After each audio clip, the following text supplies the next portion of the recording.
All right. Welcome to the Avants podcast. I'm Dan. And I'm Nick. How's it going, man? Don't get me started. No, We're both having a hard week right now. I'm tired and sore. Yeah, So, me too. Yeah. So, as usual, Carter Automotive Group tip of the week. This one was posted on Avants, so it's a perfect one to bring up. Things are heating up. They've been heated up where you are a long time. Natasha, our guest, Natasha Adams, is not in the studio, remote with us this week. But somebody asked, they were looking on a shelf, actually, at a picture of Griot Ceramic Pro in the bottle. Not the wax, not You're the spray. talking about the application temperatures. That's right. Well, actually, I'm not. I'm talking about the storage temperature. Oh. Yeah. So that stuff can be stored at pretty much any temperature below, besides sub-freezing, and it's fine. But what it happens at heat, or even just sitting on a shelf for a while, is it all separates. Oh. Because you have friction modifiers, and then you have, because it's a wax, it has a little bit of, I forget what they call it. Yeah, there's something, what is it called? I can't remember the name of it. Anyway, the point being that I'm trying to make on this is that as they sit on the shelf for a while, if you don't use it for a while, it will separate naturally. And that's fine. Don't worry about it. All you got to do is shake it up, give it a good shake, like a good minute, and then get it all back together, and it'll be fine.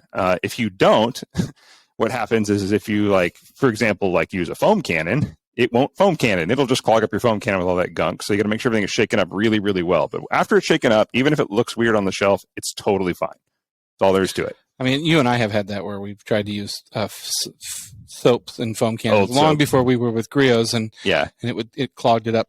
Yeah, exactly. Even with a pressure washer, it won't work. You'll be like, "What's wrong with my foam cannon?" Nothing. It just needs to be shaken up a lot, and just temperature changes do that more than anything. They speed it up, but that's it. Just shake it up, good to go. Don't worry about it if it looks weird on the shelf. It's a totally fine product. Didn't do anything to it. So agreed. Yeah, easy tip of the week, but a good one to forget if you think all your product went bad. It didn't. Just give it a good shake. Or you need to be using more product. Yeah, exactly. Use it more often. There's a good tip there. And if you're an Avants member, you get 10% off Griots Garage. Yeah.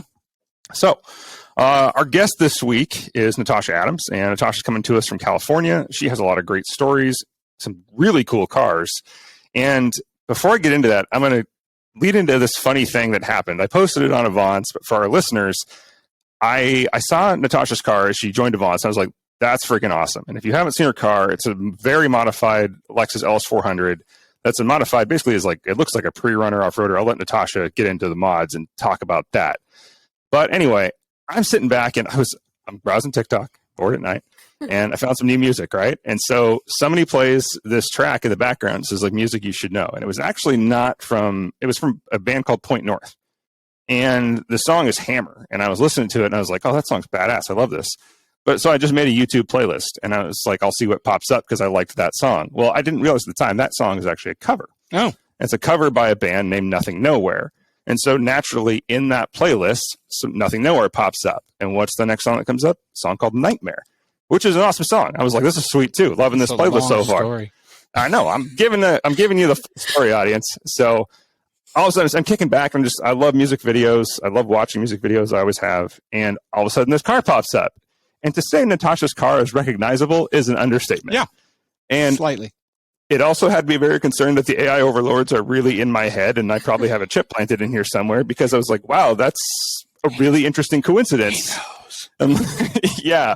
So, but sure enough, that was it is unmistakably Natashas Car. And very cool to see the music video. Also, check out Nothing Nowhere if you liked. Think of maybe let's say if you're our age, you can go way back. If you were a fan of that old, yeah. Oh. If you were a fan of Jimmy Eat World in the '90s, and then you liked Blink-182, and then you liked I don't know, sort of that newer pop punk. Okay. Then this is right up your alley. So, hey, one of the best ones. I don't think in 200 and some episodes you've ever made a song recommendation. That's kind of interesting. I mean, I get it, but. Yeah. Natasha's internet is weak. We'll work with that. It's still recording audio. Right next to the router, too. Yeah. It's still recording. Don't worry about it. Yeah, so I love music. Check it out and see Natashas Car in that video. I thought it was really cool. So anyway, Natasha, welcome to the show. And how did your car end up in a music video? And welcome to Avants, too. Yeah, welcome to Avants. Thank you, guys. Well, when it comes to the music video, it's actually pretty funny because I had no idea who that was. When he actually messaged me, I had no idea who Nothing Nowhere was, which I guess that kind of goes with the name, because I didn't know who he was or where he came from. You know nothing about them? I guess. Joseph Laren from Vermont. Yeah. Oh, well, there you Vermont? go. Now I know. He's a really nice guy. Yeah. But, yeah, the guy that was doing his music video found the car, and I guess showed it to him, and it was like an automatic for him, like, that's the car that we need. Don't know why. I don't know if you saw in the music video, but they turned it from a Toyota to I think it was an Iota, because they couldn't put Toyota in the video. I think the funniest part of that music video, though, was when we were recording. It was during the day. It was great. It was like, they were so surprised that I let them like stand on the car or even sit on the car. Like they were like, "Do you mind if we lean on the car?" And I was like, "You can stand on the hood. You can stand on the roof." I mean, it's not at all a car that you need to be careful with. But it took a little bit longer than I think we were expecting to. And when we started the video, he had these sunglasses on. And so he had to keep these sunglasses on into the night. And he had to drive my car with the sunglasses on at night. And we had to follow him in a van and all this stuff. But he kept on saying, like, I can't see anything out of the car. And we're driving. Driving your car. Yeah. Yeah, we're driving in it wasn't like a busy neighborhood, but it was, stop signs, people go, we go, people go. So it was like, I'm sitting in this van watching this guy drive my car with sunglasses on at night. I'm just sitting there like, I mean, they probably care more about my car than I do, but I still don't want them to hit, it was just funny. I didn't care about curbs. I just cared about other people. Don't hit pedestrians in the car, please. Yeah, but he's a good guy. Somebody, you just pull off the bottom of the Iota and it goes back to a Toyota. Nobody knows it's the same car. Totally different car. So, okay, let's go back a little bit and give us a description of the car. Like I said, we're going to post photos, but how did this come about? I mean, this sort of Frankenstein, sedan slash, there it is. Yeah, there it is. I put it on the screen for there it is. People watching. So it's a 1990 LS400. It's the first Lexus that Toyota ever made, which is kind of what began the joke of it. Because it's a luxury car. And I was like, okay, well, it's not going to be a luxury car for that much longer. It started off as my little cousin had it. He was actually going to lower it. So it kind of was an inside joke between him and I, like, hey, I'm going to do the opposite of what you wanted to do. You're going to sell me this car for $600, and it's going to go down this route that you did not expect. Yeah. And I'm glad he agreed to sell it to me, because I don't think he was going to if he knew the details of what I was going to do. And then it kind of just, at first it was going to be a Gambler build, which I don't know if you guys know what the Gambler 500 is. Oh, yeah. Absolutely. Yeah. It was going to be that. And then I kind of like snowballed into this, like, hey, this is actually really, really fun off-road, and it's actually really, really capable. So it's just the weight of the car itself, and once you get that momentum, it just hauls. And then with a welded diff, I go on 4x4 trails with like no problem. Like Toyotas have to turn on their the crawl control, like tick, tick, tick, all their buttons, and I'm just here with a welded diff and a Lexus, like going up the same exact things that they're going up. You just don't hear that phrase, welded diff in a Lexus, every day. You're like, how'd you get up that throttle? Yeah, it's all throttle. It's a lot of throttle control. It's a lot of double footing a lot of the time, but it's a lot of fun. The way that the idea really came from is I saw one. I actually saw a black lifted one from like a year before I even got one, and I was like, that's cool. It was on 29s, and it was like simply made. So it was little. It wasn't lifted, I would say. I would just say it had like all trains. And I was like, okay. And then I got mine, and I was like, well, I'm putting 31s on this. And I'm going to put like, it was trial and error, but I've like beefed up everything that I could until I just have the upper arms to do. But I'm sure that's later when I talk about what's going on with the car. But that's where it came from, is literally just an inside joke with my cousin. Yeah. I love the Ivan Stewart livery that you've got on that. It looks awesome. You. I know that I think really set off the car with the idea of it coming together and then the look that I was going for. So it's kind of like a joke of the Ivan Stewart car, but at the same time, like, was a joke and now it's serious. So I'm trying to like transition it from haha to like, wow. Yeah. Yeah. Has Toyota and Lexus seen it? When I take it to the dealer I went for like, I don't take it to the dealer for service. I don't think they would touch it, but I take it for parts because for OEM, I go OEM and everything in the engine is OEM. So because Lexus, it's so much happier if you give it OEM parts, no matter what. Yeah. Like, just bite the bullet and buy it, because I've put some aftermarket stuff before on other cars and it's not even close. And I don't want to mess with this car because I have air conditioning. like it's still a luxury car very much on the inside, and it purrs and it has no engine problems. It's got 240,000 miles. Dang, that's impressive. All that, especially for the way it's driven. Yeah. Oh, for the way it's insane. The only thing that I've ruined is the suspension multiple times. But the engine, I don't mess with it. I might supercharge it, but only if I find one that's like a whole few years of gathering parts to do something like that. But people have done it. The power would be nice because it's a turtle. Oh yeah, I mean with tires that big. Yeah. Yeah. You would have thought Lexus would have put better suspension for off-road in right? a giant luxury car. Just for the fact that, somebody that bought that new would have been elderly driven off the road in it. So, I mean, it seems like that would work. Yeah, well, the car is awesome, and it's your mechanical skills are no joke. I mean, you run an actual women's off-road group. That is no joke. I've followed the page. You guys do. I mean, as the name implies, the group is called Hardline Ladies, and it's hardcore off-roading. I love watching the stuff. Like, yeah, you're no stranger to off-road. You're no stranger to working on cars either. Where did you? So you, from what I read, and I read the Car and Driver article as well. Yes, the car was featured in Car and Driver. Yeah. You grew up working on cars with your dad, right? No, actually, I had to really ask him to teach me how to when I first got my car, I had to teach him not teach him. He had to teach me how to put a tire on or a wheel onto the car, change all that stuff. When it came to simple stuff, when I was just starting oil changes, brakes and stuff, I learned from watching other people. So, because nobody in my family is really a car person at all.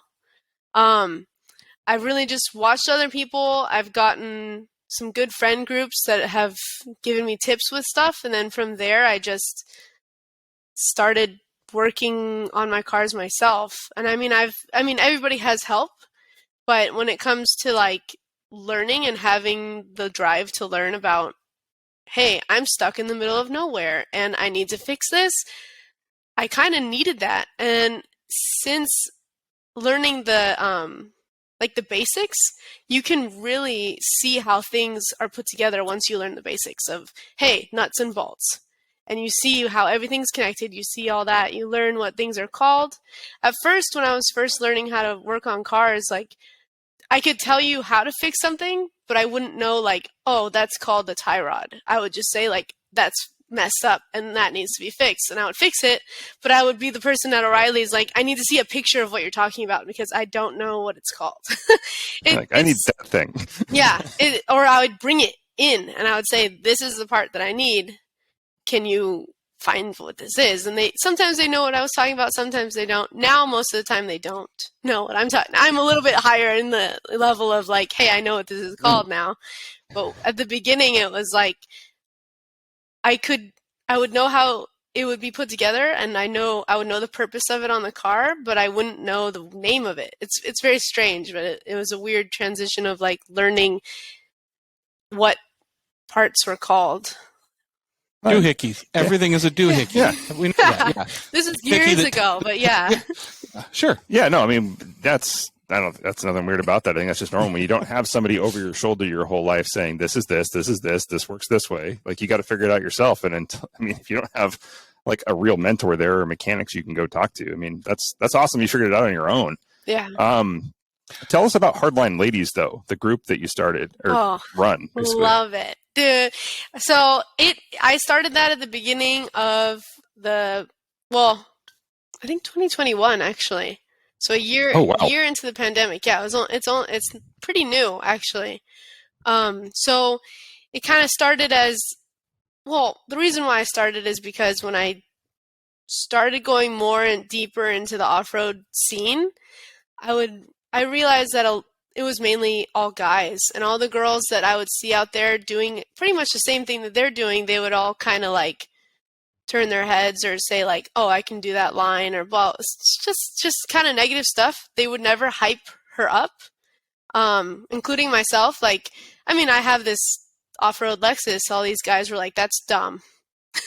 So, you But know, it is. Is that wrong? Yeah, I Just want to real go quick. right in Yeah. it. Yeah. so it's like I made the group because I was inspired by a dirt biking group that mountain biking, not dirt biking, not the motorcycles, but Yeah, understood. my friend had a group that was all girls doing that, and I was like, wow, that's actually like really great, because for one, it's kind of hard to find girls that are into what you're into. Like, even for me to find friends that are mechanically inclined or at least super down to put themselves or their cars in danger is not an easy task. I mean, it's like a rarity to find somebody like that. So, and even like, I mean, I'm sure guys think that, but I mean, as a girl, it's hard for girls to find friends that are like that. So I started the group.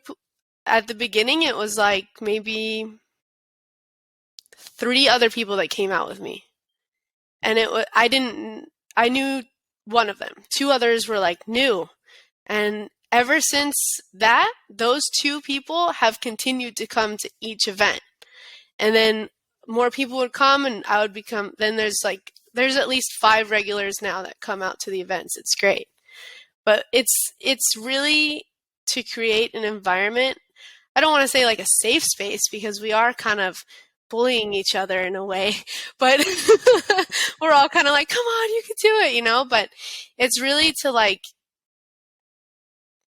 hype up the girls that they really want to do something, but they have nobody to go and do it with. That they don't, Yeah. like, we want to create a comfortable place that, like, they can explain how they're feeling, they can explain why this is hard, or why they don't want to do, like, it with guys, because it's hard, it's really hard to explain the, like, tension that is created when you go with a group of guys and you're the only girl. Because it's an automatic, like, oh, they're going to think of you lower than you actually are, or you're a beginner and they're really going to point that out to you that you're a beginner. So, go ahead. I was going to say, we had on our show a little while back, if I can speak, Karen Salvaggio, and she is a race car driver. Yeah. And she races a Ford Daytona, is it Factory 5? Yes. Yeah. And one of the things she said is, like, even though she's raced, she's successful, if she crashes, nobody remembers the fact the other 100 races she won. Mm-hmm. She's the girl on the track that crashed. Yep. And that sucks, because it's like, if you race, you crash. That's part of it. Mm-hmm. But, you know, even if she's not driving, she's a team, and she'll trade off drivers. If they crash, it's her car that crashed. And it's the first thing anybody's going to point out. And that's hard. That's hard to deal with. Avants does a ladies off-road day. That is, this last one was completely sold out. It was packed, and it was awesome. And it was, all the women had a great time, but it's a totally different environment than when we have a mixed off-road day, and we have a lot of them. Yeah, we weren't allowed to talk. It was nice. It was great. Yeah. That's We just showed up and surfed. It was nice. We really enjoyed it, but you could tell the energy was totally different. Like, they're out having fun. They're cheering each other on. Like, we've talked about that at length on here, that it really is important to enroll other women to do this stuff with you. Well, and Karen brought up a very good point on that episode about the fact of just inviting women out to do things, because some people are just afraid to be out there. Are you guys helping each other? Obviously, wrench on the cars too. You're not just going out and beating the crap out of them, like you're doing stuff like that. A little bit. Most of the time, luckily so far, nobody has really had any like need for a trail fix. So nobody has really broken anything yet. This past weekend, we went to Gold Mountain in Big Bear, and that was probably one of the hardest trails that I've done with the group. Which I don't know if you know what Gold Mountain is, but it's like, it's like a 4x4 Jeep trail in Big Bear. So it's I don't think the girls were expecting it to be that hard because the way that I was explaining it, for me, it's not, but they really did. I did put them in a very challenging spot, and I knew that 3 of them hadn't been on a trail like that, even close to that. But I knew that their vehicles were capable of it, so I wouldn't have taken them if I thought their vehicles couldn't do it. But I knew that they could because they had what is it, like a GX 470 Lexus? Mm-hmm. Nice. Totally I fine. saw that on your Instagram. Lifted. The silver one on your Instagram, right? There's a silver one and a black one. And they were both new to the group. They're the black one had been out before with us once. But the silver one was totally new, like stranger danger, don't know any of us. And they did so good, and I was so happy for them. And the best part of that is that one of the hardest parts on that trail, we actually passed the Dirt Nation guys, which is like a big off-road group. Like, I think they're from California, but they let us pass because we were all waiting for them, and all of us like just hauled up the huge obstacle with no problem. Only one girl had like a little bit of an issue, and she just kept on it. She didn't give up. She didn't complain. She just kept like doing exactly. I spotted her. My other teammate spotted her, and then one of the guys from Dirt Nation tried to spot her because he thought of a line, and I was like, yeah, sure, if you really want to, you can, because we were to the point that it was more of a driver thing than it was the obstacle itself. Yeah, but a learning curve. Yeah, a huge learning curve, and she did it, and everybody was like, once she got over it, everybody like was so happy, and you're just yelling and saying, yeah, you did it, and it was just great because she didn't give up, she didn't get frustrated, she didn't like say like I want to take another line. She kept like trying to get up this thing, and she did it, and I told her because some people were telling me just winch her up and over, and I was like, no, she has to do it because if she doesn't do it, then she won't take a trail like this ever again. And now that she did it, and they all did it, those 2 Lexus are a lot more comfortable with their cars. They both, when we got back to camp, they were so happy and so excited that they did it. And they were like, I didn't know my cars could do something like that. And I was like, yeah, it's just seat time. It's experience driving, stuff like that, and learning your car. And they were so happy. And it makes me happy that they were happy, so it's great. Yeah. Yeah, it shows a lot of joy. And congratulations to her for doing that, and for you for creating that group, because I think that's important. We've talked about that a lot in our past episodes. So yeah, finding a bunch of car dudes to hang out and go do stuff is pretty easy, and that can be for the most part, I would say I used to say that's kind of toxic for new women to the group because I've seen that growing up in a small hick town. But that's not really the case with Avants stuff. It really isn't. Like, we have a ton of women members in the group, and they are hardcore off-roaders, hardcore track drivers. Nobody has any. Most of the time, they're leading off-road. Yeah, I was going to say and stuff like that. Yeah, okay, you go ahead. Yeah, I'll wait here and see how you do it. Yeah, exactly. Yeah, like hey, you go watch. 2 of the groups that we ran into, besides the Dirt Nation guys, when they passed us, they were like, wow, I've never seen a whole group of girls, or I've never, like, there's a lot of girls in your pack. Now. Yeah, and I was like, we're a group, like, because I guess it's a rarity to see all girls. At least there's like maybe 2 or 1 guy, right. But it was all girls, and that's kind of the point. But cool. I do allow, like, because some girls, they want a passenger, and sometimes they bring their boyfriends or their friends as a guy. But I told them they can't drive. They can be your passenger. They can be there for support, and they can support you, but you have to drive. So that's kind of the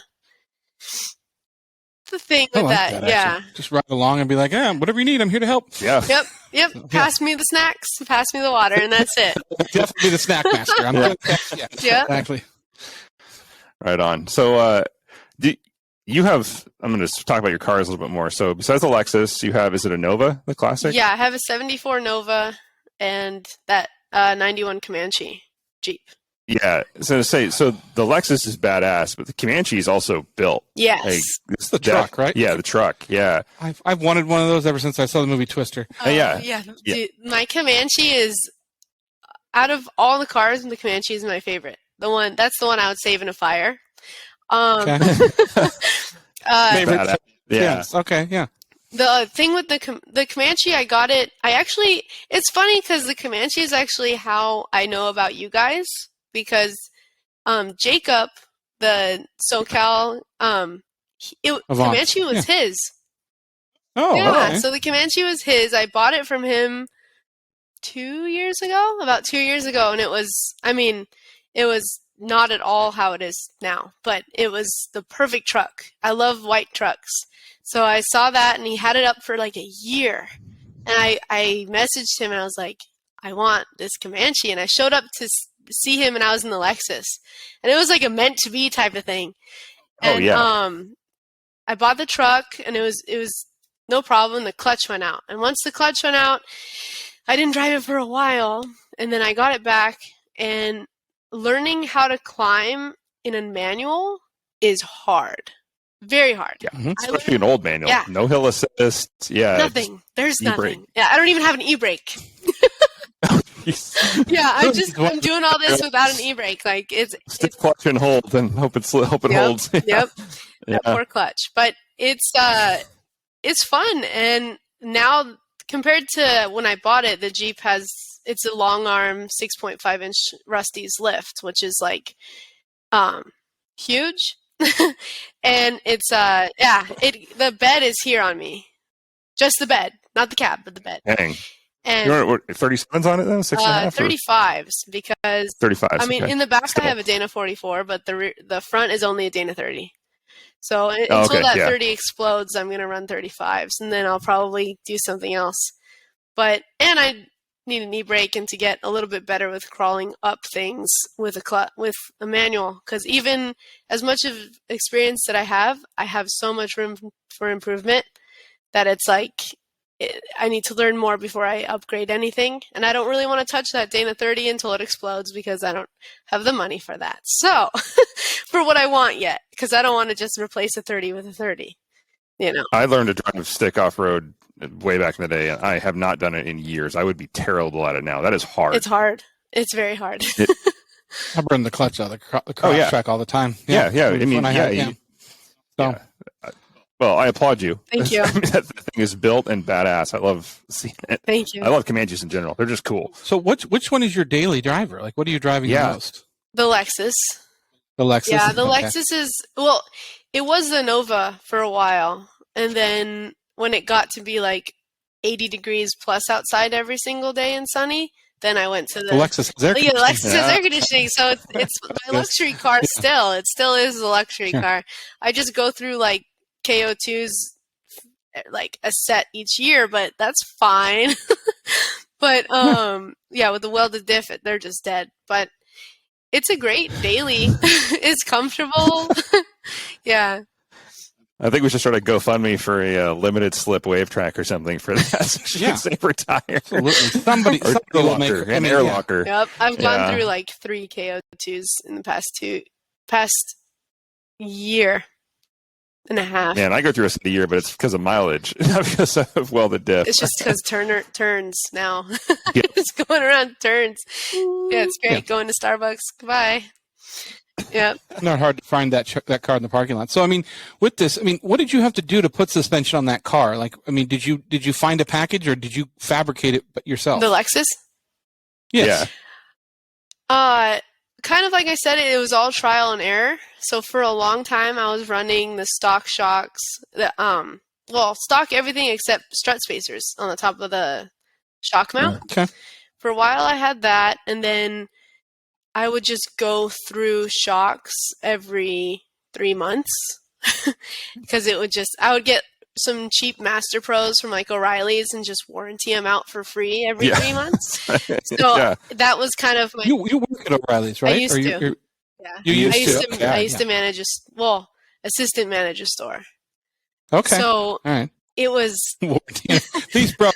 I don't know how. Yeah, I mean, I could just like sign in, good, see them for myself, right? But I learned the tricks of the trade. But after doing that so many times, it was just so much labor that it turned into like a hassle. And then I actually reached out to Flat Out Suspension, which is now one of our sponsors, and they make custom like rally suspension, but they also make like a lot of Subaru stuff. So they're a great company, but it's in the cart at home. I have a brand new Wilderness, and I've been looking at their suspension, and it's a hefty price, but everybody loves that suspension. yeah. Oh, flat out, Yeah. I have had no problems. I have had no problems. Besides when I broke their coilover in half, but then they replaced it in like a day. It was in the mail the next day. And that was totally my fault. It wasn't their part that broke. It was my shock mount that broke, and then bent, and then it broke the coilover at the eyelet at the bottom. So it wasn't their fault. Again, this is Lexus's fault. I mean, Totally. It comes down to Lexus's problem. I mean, driver error. Coming from us, I'll tell you. So, yeah. So, but they're great. And then I had once you beef up one thing, and then shock mount was the next thing to go, and then lower control arms. I would have to. That was another thing that was just bending. They weren't breaking, but they were bending. So like I would buy it and it'd be straight, and then after two outings, they would be like bananas. And I would be driving home with my tires like this, trying to get home, like figure out what went wrong, you know. And then I had those tubed actually. So they're stock geometry, but they're just tubed. So they're a lot stronger, and I haven't had any problems with them. When it comes to the upper control arm, I have not touched those. I haven't had a problem with them, but I am having one of the shops that I'm working with, he's making like Uniball and Heim joint upper tubed arms. Yeah, because they don't necessarily need to be crazy, but the ball joints on them they go quick. That was another thing that I was replacing at O'Reilly's, and now that I can't replace it, I need to beef them up. Yeah. Well, they'll squeak, but they'll hold up. That's for sure. I did that on my Land Cruiser, which is a little more built for that. But yeah, squeaking, I can deal with the squeaking. Love it. Yeah. Have you done anything inside? I mean, upgraded seatbelts or anything like that? I mean, just in case something happens, or have you just kept the luxury interior? So the inside, I have a half cage in the back, and I have a spare mounted to. In the Lexus, it's cool because the rear seats, you can take out the rear seats, and the gas tank's right behind the rear seats, so it's not underneath the car. So I put my spare tire right there, and the cage that was built around it, I can still roll it out from the side. The cage, I'm very into color coordinating, so I've matched the cage with the red on the stripes. So that's kind of my thing. And then the front. Look good while you're doing this. I mean, there's nothing wrong with that. Yeah, I hate when But for the front, I have Hunsaker seats, which they kind of look like PRP knockoffs, but they're the same color as the door, like the door cards. So the same like beige that Lexus had from factory, and they're leather, or maybe they're not leather, but they're almost leather. They look like leather. They look leather. Yeah, they look nice. They look nice. They get hot in the sun. I consider them leather, but those, and then I have Pro Armor harnesses. So I just need a helmet, really, for the interior, because that's my next purchase, because I want to do like a rally. Well, there's autocross that I want to do, but a lot of them have like some crazy like safety requirements that, I mean, like fire suppressants, all that stuff that that is out of my league right now. But there are some rallies that are smaller that you can, as long as you have a cage and a helmet, you can go, which I really want to do. Yes. Short rally cross should be fine. Yeah. Yeah. So that's the plan for the future. Probably next year. Dang, that's a lot. Yeah. It's not just, big tire suspension and some, wide body fenders. Like your neighbors must think you're the coolest person on the block. Yeah. Those 3 cars sitting out there. Yeah. Something like that. They don't complain. Okay. I mean, I think they're okay with it. Yeah. How often do you get approached about your car? Oh, every day. Every day. There's at least one person that pulls up next to me and they're like, "Nice car." When I'm just trying to like enjoy time like alone in my car, and then I look over. Sometimes I try not to look over. Sometimes it's like, did you just see me singing? Like, don't look at me, But it's fun. I don't have She's tint. a victim of her own success here. There's no what tint on my colors. windows, so everybody can just see everything. Fishbowl. Yeah, That's super good for fishbowl. the spot. Yeah. Yeah. Jeez. Tell us more about you, though. I mean, beyond the cars, we like to get to know our guests as who they are. I mean, where are you from? And tell us about life. What do you do for a living? What do you want to be when you grow up? What do you want to be when you grow up? Okay. So that's probably like one of the hardest questions for me, actually. So I'm from Los Angeles. I have been from Los Angeles my whole life. It's great. It's expensive, but it's great. Yeah. When it comes to my work, right now I actually work at a private shop. So I work, it's only me and my boss, and it's strictly 30s through 60s cars only. So I would never want to work at a dealership working on new cars ever. After seeing, one time I had to work on his car, my boss's car, and it was just like, there are so many clips. Why are there so many clips? Why do they break squeeze? Yeah. Exactly. And then cost $4 to replace. Yeah, it's not fun. But so that job is a lot of fun. I mean, I get to learn about the basics of cars, really, which is pretty much what I know. Like, if you were to ask me some new car question, I wouldn't be able to help you, but I could tell you all about some like 40s car that nobody knows anything about, and I'll be like, oh yeah, their brake drum, you need a certain spring for their blah blah blah, like their e-brake is stupid. It's all like it's a very weird knowledge that I have now because I've worked there. But other than that, I work as an artist assistant actually too. So I have two jobs. That I don't know if you guys have heard of Sage Vaughn, but he does a lot of like artwork in LA. He does a lot of butterflies and birds and stuff like that. So I help him with. I think I know who that sounds familiar. Yeah. Yeah. So what does an artist assistant do? So like what? Yeah, it's like the opposite of mechanics. I literally cut out pieces of rice paper. Okay. Yeah. It's fun, but it's like relaxing. Yeah. This. Oh yeah. Yeah. Oh yeah. Yeah. Those looky. You could do that at Hobby Lobby. Totally. I mean, come on. No. That's really cool. Yeah. Absolutely. I've definitely seen his work, a lot of it. Yeah. Okay. Yeah. That's cool. What do you enjoy outside of cars then? Are you an artist yourself? Is that, what are your other hobbies? I used to do some art. I used to dabble a little bit, but but when it comes to like outside of cars, I'm really like, I would say my second thing would be animals. I love animals. Okay. But other than that, I mean, my whole life is very car centric, to be honest. Yeah. It's not a bad thing at all. It's an addiction. None of our listeners can relate at all. Ever since learning how to drive, it's just like, okay, this is it. This is what I'm going to do. What are you doing when you're not working on your car? Working on somebody else's car? Yeah. That's kind of like, because even though it's car centric, it's not this one style of car centric. So like, I have other interests, but I kind of put a car into them. So like the Nova classic cars, Jeep, rock crawler, and Lexus is more so like desert running. So I love camping. I love doing all that, but I've learned how to put a car into whatever I like, if that makes sense. Yeah. Yep, it totally makes sense, actually. Have you gotten into, I mean, obviously with the desert, like more overlanding stuff? I mean, I feel like that's getting bigger and bigger as far as people, driving around town with fuel tanks strapped to themselves in the cars that have been dirty, but yeah. So, it's nuts. I mean, so many people are now ready for the end of the world, but for like, it was only for a week, and then they have to, figure out where the next Starbucks is, But, you know how many times I've had that conversation where I look at somebody's overland build, I'm like, hey, that's cool ARB thing. And the guy's like, yeah. I was like, have you had it out? No, I just put it on there. Yeah. You've never, it's like, it's like, yeah.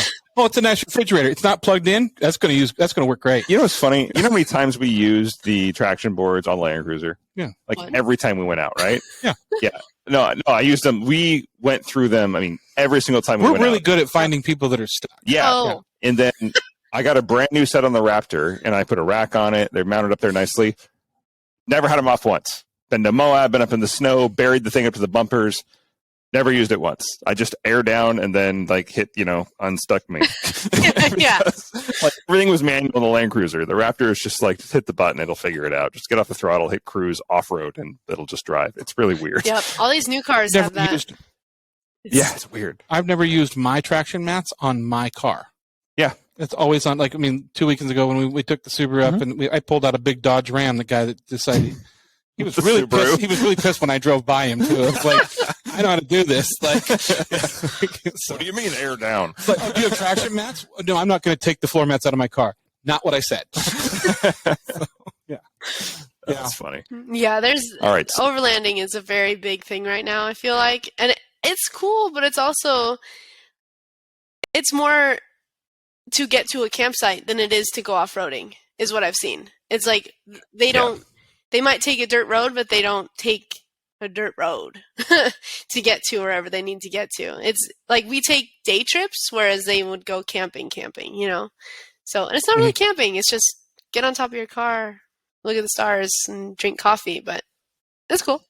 And plug in your maker into your inverter in the back of your car. They go around the mountain, she goes over the mountain. Yeah, it's pretty simple. Yeah. Well, in California, too, I've done not a lot of off-roading out there. I've done some exploring down there, I should say. And there's off-roading, but there's not a lot of actual, like you're talking about real overlanding where you really have to go off-road to get to a campsite anymore.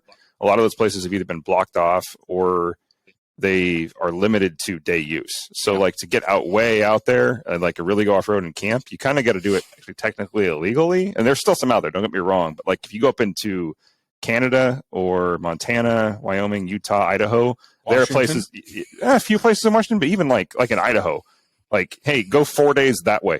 Yeah. Nobody will find you, but there's camping out there. Just tell the ranger when you're coming back.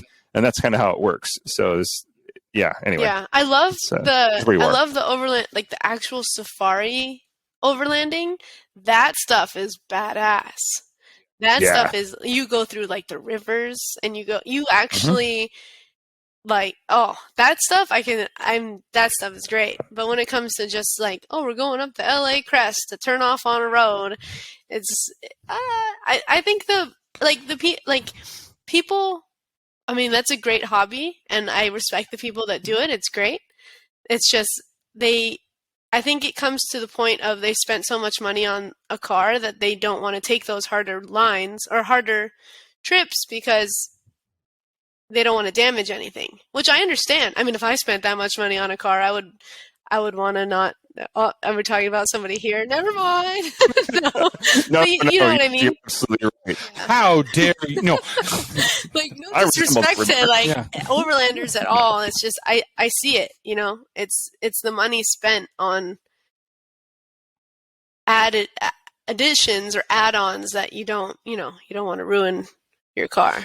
Or the money. I'm cringy on my car until I get the first trail stripe, and then I really don't give a shit. Yeah, so it's funny. The Land Cruiser, I had a 99 Land Cruiser, 33s lifted, all it works. And that thing, because I bought it with 175,000 miles on it, out of Florida with a mismatched paint door, and it like, I literally would be like, maybe it'll fit, throttle. And I didn't care because it's like trail stripes were like day 2. Who gives a crap? Like I had sliders on it. It was built to just in a bumper, like it was built to just bash through stuff until it couldn't, then back up and keep going. And it did it really well. But now that I have the Raptor, a totally different purpose. And I miss the Land Cruiser all the time. I tell everybody it's definitely the car I miss the most, or the off-road vehicle I miss the most. We know where it is. Yeah, we know where it is. I know who the owner is. I told him to sell it back to me. Yeah. But it's two different things. So now I'm like, damn it, I just need more now because I need the Land Cruiser and the Raptor, because the Raptor is super fun for road trips and like big open spaces, but I come to a trail and I'm like, it's not going to fit, period, for one. And two, I don't want to mess it up. I really like that truck. Yeah, it turns into more stress than fun, I think. Yeah, exactly. What's the next project? I mean, obviously you have projects you're working on, but we as car people, there's always something in the eye, like, yeah. So, I have a weird habit of getting an engine before I get a car. So that's what happened with the Nova. Everybody knows that. I had the engine before I got the car, but okay. I have a 383 stroker downstairs that I actually really want to find, like, either I don't know if I want to go the route of like an old Camaro, or if I want to go the route of finding some like old Chevy truck. Almost no matter what it is, like even on an Apache or something would be cool, like a C10 or something that can be in like really bad condition. Don't really care about the condition because I'm going to take everything off and make it off-road anyway. But at the same time, I've seen like, I know the problems that you go through when you go off-road, and to take something like that is like crazy because, I mean, anything can go wrong. It's an old car, and it's a lot of fabrication when it comes to like making an old car go off-road, like actually off-road. So I'm kind of leaning towards the Camaro idea more so, but the engine's there, so I just have to figure out what comes up. It's really what comes up on OfferUp first. But even I like it really is whatever has a better price first. But because that's with the Nova is like I've had that engine for years, and I had it in a Volvo, and then I took it out of the Volvo because it's a weird bare tone chop top. It was a cool Volvo, but it was a 78,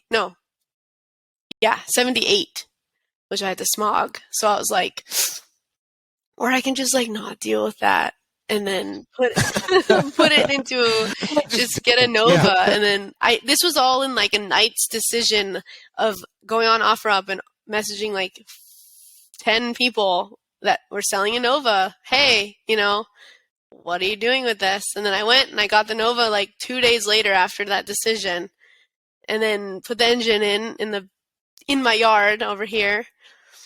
And I just putting the photo up here. So it did not look like that from the beginning. It was blue, and the wheels were really horrible, and the hood wasn't like it was. This is a bunch of stuff. The only thing that it came with. Did it come with the foxtail? No, I got the foxtail. Hey man, it's a work in progress. But I'm asking if it did. I think that's something that might have come with the car. The foxtail is actually apparently what I've been told in the like lowrider scene. A foxtail means that it's a work in progress, which is what. Yeah, which is why I say that, because I did not know that. And then once I learned that, I was like, well, I have a foxtail because that's very much a work in progress. But who doesn't have one of those just later on? I got it from the Renaissance Fair when I was like 12. But right, you ordered that on Etsy, and we both know it. Ask my dad; he bought it for me when I was 12. Yeah. I don't know if the listeners can see or the viewers can see it. I like that there's you're wearing overalls and there's grease on your arms and your hands in this photo too. Yeah, my little safety glasses. I just got off work when I took that. But nice. The only thing that was nice on that Nova when I got it was the interior. Somebody cared about that car sometime along the way, and the interior was like completely redone. So that's nice, because that's all. I didn't care about anything else. So it was like the interior is done, and I have an engine. What else is there? I mean, floor mats on top of the holes on the floor, and that's it, right? I mean, but floors is the next thing. You got to be careful with that. We learned from Fast and the Furious that the floor pans can fall out during a race. So you got to be careful. Danger manifold. Yeah. You just run, right? Yeah, it's even better. Yeah, Flintstone it. Flintstone it. Yeah. Yes. Yeah. Yeah, that's the next thing, but I'm still learning how to weld. So, because I want to do it. I don't want somebody else to do it. Just screw down some plywood. Call it kind of the other idea. If it fails, you know exactly who did it and why it happened, and you can try to fix it yourself. I mean, yep. And getting into, and pretty soon there will be a welder strapped in the back of the Lexus going off road. So if it breaks, you can weld it back together. Yeah, Chase sedan, not a Chase truck. Yeah. I just want to hear that over the radio once. Like, we need to pull over so the Lexus sedan can go by, like off road. How cool would that be? Yeah. Do you know the guys from Snail Trail Off Road, the Toyota guys? No. They're local to you guys, and they are connected with Morphlate guys. Have you seen a Morphlate before? No. So it's for air up, air down. It connects to all four of your tires at once, and you can air down. Just hook it up to a compressor, air up all at once, air down all at once. Well, they're California guys. They're not far from you. They run. Anyway, look it up. We run them, and I love it. It's great. Yeah, we all have them. They're fantastic. Yeah, and I use it more for equalizing the tire pressure, me too. Like during the summer. So yeah. Yeah, but check those guys out. They're local to you. I know they do a lot of off-roading in your area, and yeah, with your car, they would love to have you along. And if you ever want some people to go with, I know those guys a little bit. Yeah, that's funny because I've been looking into that for the Jeep. So that would be, because I air up myself and I air up like 3 other people usually. Yep. So it's like I have a compressor that's like the dual motor because I got tired of waiting for it to cool down, So same here. We understand. All too well. Yeah, I splurged on the ARB twin scroll in the case with the tank, and I was like, man, this is a lot, but I'm so glad I did. But the downside is the minute you pull up and you start airing down, like I did with the Subaru, and people are like, oh, I forgot mine. Can you air me up? And then it just, never leave. Yep. So, yeah. No, get your own air. I want to go home. We're done for the day. I want to go home. I don't. Your lack of preparation doesn't mean I don't get to eat dinner. Yeah. So, that's important. So what's the next mod on the block? 3 different cars, all modded, all projects. I heard supercharger on something. The Lexus would need supercharging, but that's like collecting parts over time, which I haven't even started. Because there are kits, but the kits are like at least 2,000 to 3,000. Whereas if you just collect over time, you from what I can tell, the supercharger's off of some kind of Tundra. Is what I was told, but I don't know if that's true. Is it the 4.7 V8 in that? Probably, yeah, the 2UZ. In your car? Oh, mine is the 1UZ. Oh, okay. So, but there should be, I think it's off of a Tundra that the supercharger would be off of, but I don't know for sure. That's just something I was told a long time ago. But I'm not good at collecting things over time, where I'm like, oh yeah, I'll collect the parts, and then my cart's full and I order everything.